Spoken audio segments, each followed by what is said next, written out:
اور لږ زیاتو زمونږ په بیا قابو نه راته نو د هغې نه وروسته بیا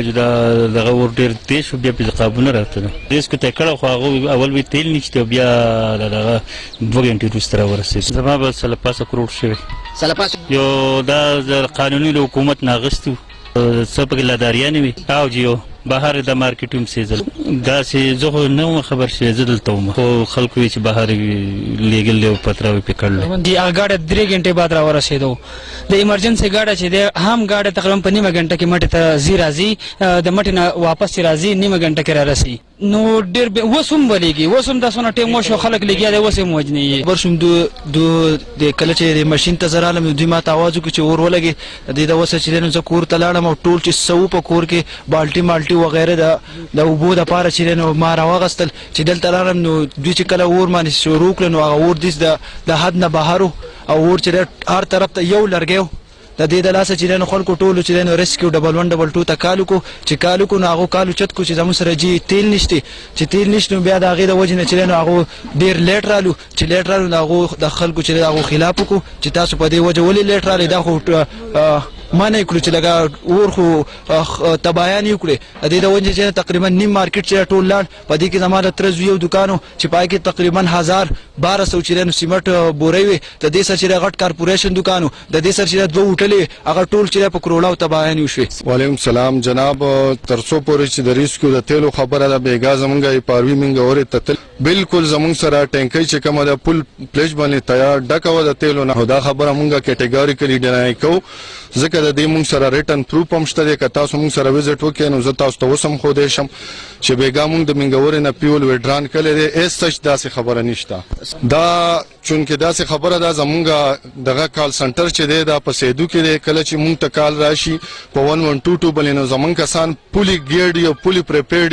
او هغوی آن د سپاټ چې کومه دی روانېږي لوکیشن سایټ ته دوی پسوپیش بالکل نه کوي څنګه چې مونږ ته کال راغلی دی اراؤنډ 12 یعنی کمی بیشی 5 منټ آس پاس کې دی شي زه چې څنګه خبر شوی ما هغې نه فورا ما چې کومه دی ټیمې والا ته کال کړی خپل یو زمونږ اپاروي رامو شوی دی ما امبولینس رامو کړی د دې لپاره که انکیس دلته کې څه انجرډ کسان وي یا برن والا کسان وي نو چې هغې ته مونږ په پراپر طریقې سره پس ایډ ورکو میډیکل ایډ وله ورکو آلموسټ زمونږ اپاروي چې کومه دی 18 to 20 منټس اغیستی دی یا راوند اباوت 21-22 منټس د دې نه میکسیمم نه دی اغیستی خو چونکې ډسټنس چې دی آلموسٹ 24 to 25 کیلومتر دی فرام بهار ټو مټا and you can just go for that او دا تاسو پریکټیکلی هم چې کومه دی کوی شئ چې یاره دا څومره ډسټنس دی تاسو به تللی یې د دې ځینه زیات پیمیل یې نو دغونه ډسټنس کې د اپاروي خپله کیپیسټي د لیټرز ډېره زیاته سیوا ده په هزارو کې ده نو دا یو لایټ ویهیکل نه دی چې تیز راشي بهر کې مونږ خپل ورپور کوشش کړی دی چې عوامو ته ریلیف ورکو انفارچونیټلی ډسټنس سیوا دی او مونږ دې ځای کې موب وایلیشن و چې څنګه زمونږ کسان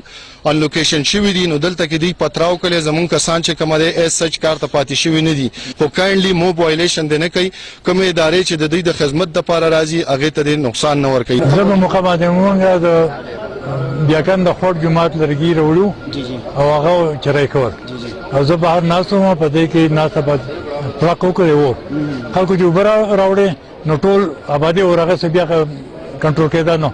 ریسکو خو هغو ته ګناه په دې زه نه کوم هغې وجه دا ده چې روډ باندې ډایرکټ ګاډی کم راتلی شي په سپیډ روانه خو درانه ګاډي دي نو هغه نشي راتلی په دغه باندې که لیټ راشي دا خو ینګ هلکان دي دوی جذباتیان دي بیا دا